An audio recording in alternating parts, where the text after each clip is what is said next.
Pemirsa, kabar bahwa pedangdut Jenita Janet dan pengusaha Danu Sofwan tak sabar untuk menuju halal bukan isapan jempol semata.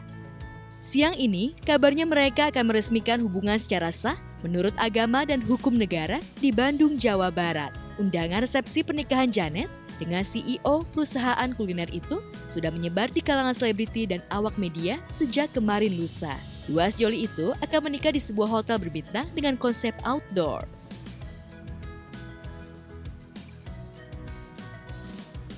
Namun di tengah kebahagiaan Janet dan Danu, ada hati yang terluka.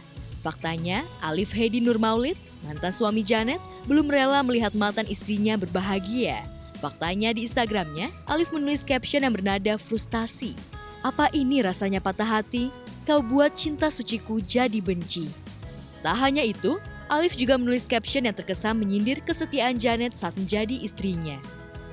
Tatap mataku, dengar detak jantungku. Apa kau tak malu ketahuan selingkuh? Untuk informasi pernikahan antara Mbak Janet dengan Mas Danu ya, prinsipal kami sudah mengetahuinya. Alif sendiri tahu apa soal kabar ini, Bang?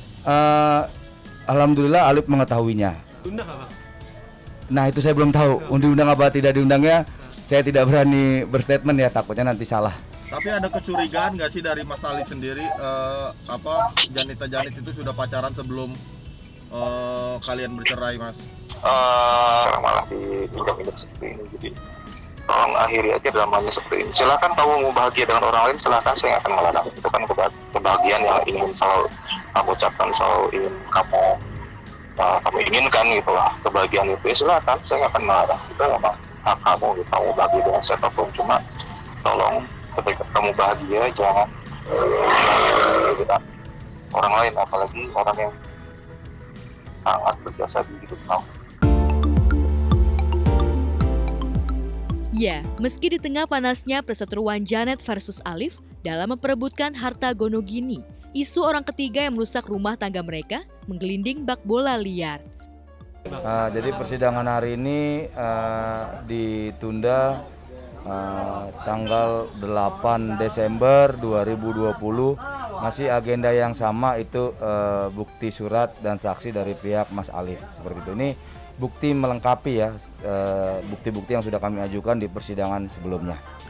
Soal pernyataan Janet yang menilai bahwa apa yang dituntut Alif itu sebenarnya punya pribadinya Janet, mungkin tanggapan sendiri gimana, Bang? Oke, kami dari sisi sebagai kuasa hukum ya bebas sah-sah saja Mbak Jenita Janet berstatement ataupun mengatakan seperti itu.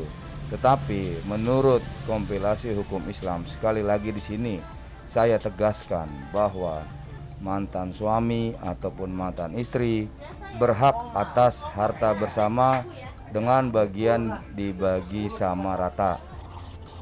Nah, kalau dulu awal pernikahan saya tidak meridoi, tidak mengizinkan dia sebagai menjadi penyanyi, menjadi artis, dia nggak nyari apa-apa.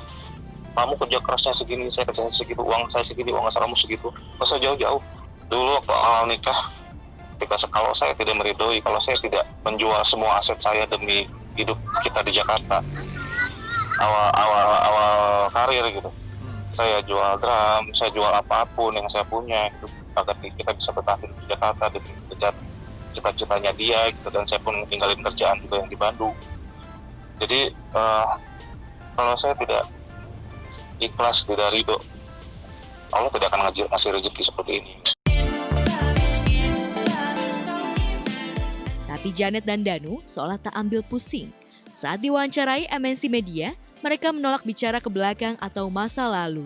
Mereka hanya ingin membahas tentang rencana indah yang akan mereka bingkai bersama. Mungkin persepsi orang bisa macam-macam, tapi kita berdua tuh benar-benar memanfaatkan waktu sebaik mungkin, gimana caranya kita bisa saling membahagiakan.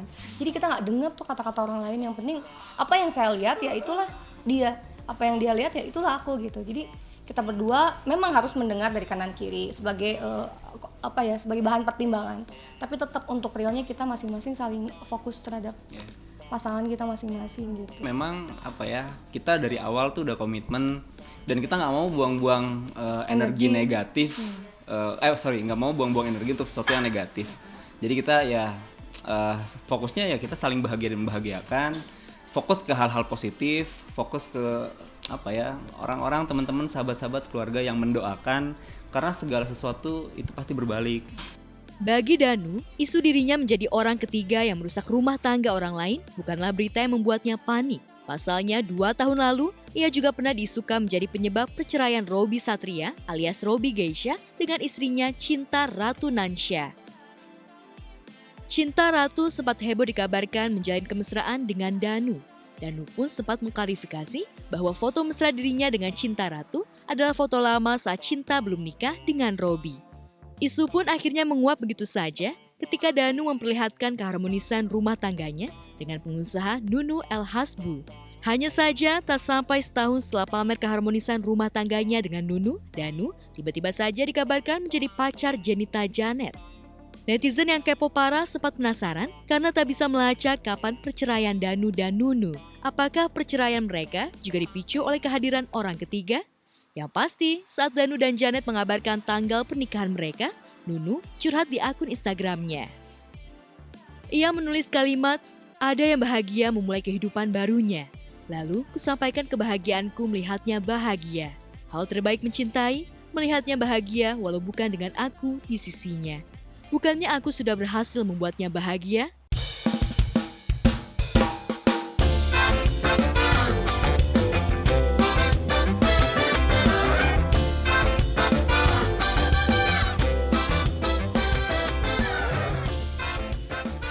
Pertanyaan terakhir dalam caption Nunu seolah menyiratkan perjuangannya dalam membangun bisnis kuliner bersama Danu.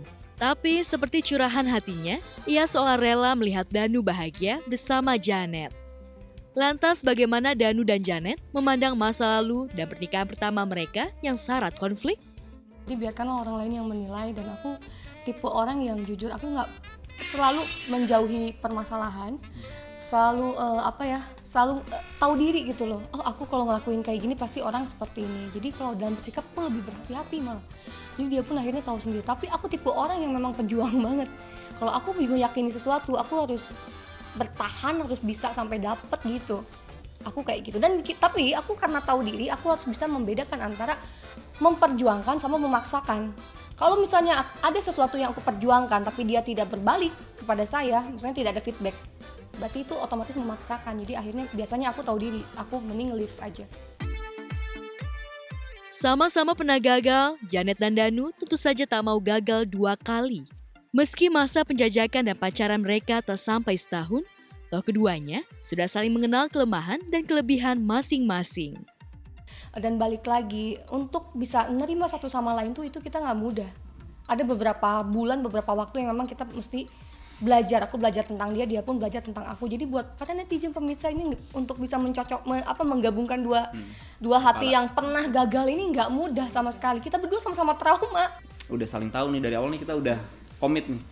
Kita punya trauma yang sama. Kalau kamu mau jalan sama aku, yuk kita buka-bukaan. Yeah. Apa aja keburukan kamu semua. Wah, ini eksklusif loh. Iya, sumpah. Serius? Apa aja keburukan kamu, ceritain apa aja kamu dulu segala macam. Ya udah, saya juga gitu ceritain semuanya. Saya bukan orang baik, tapi saya tidak munafik gitu. Saya pengen mencoba jadi yang terbaik. Dan saya nyeritain semuanya, dan bahkan handphone tuh kita buka-bukaan. Saya yang tadinya saya nggak pernah mau dipegang handphone sama pasangan. Ini benar-benar prinsip nih. Saya bisa ngamuk-ngamuk kalau ini dipegang. Tapi sama dia ya. Ayolah, nggak apa-apa. Karena dia trauma kan, jadi saya harus ngerti.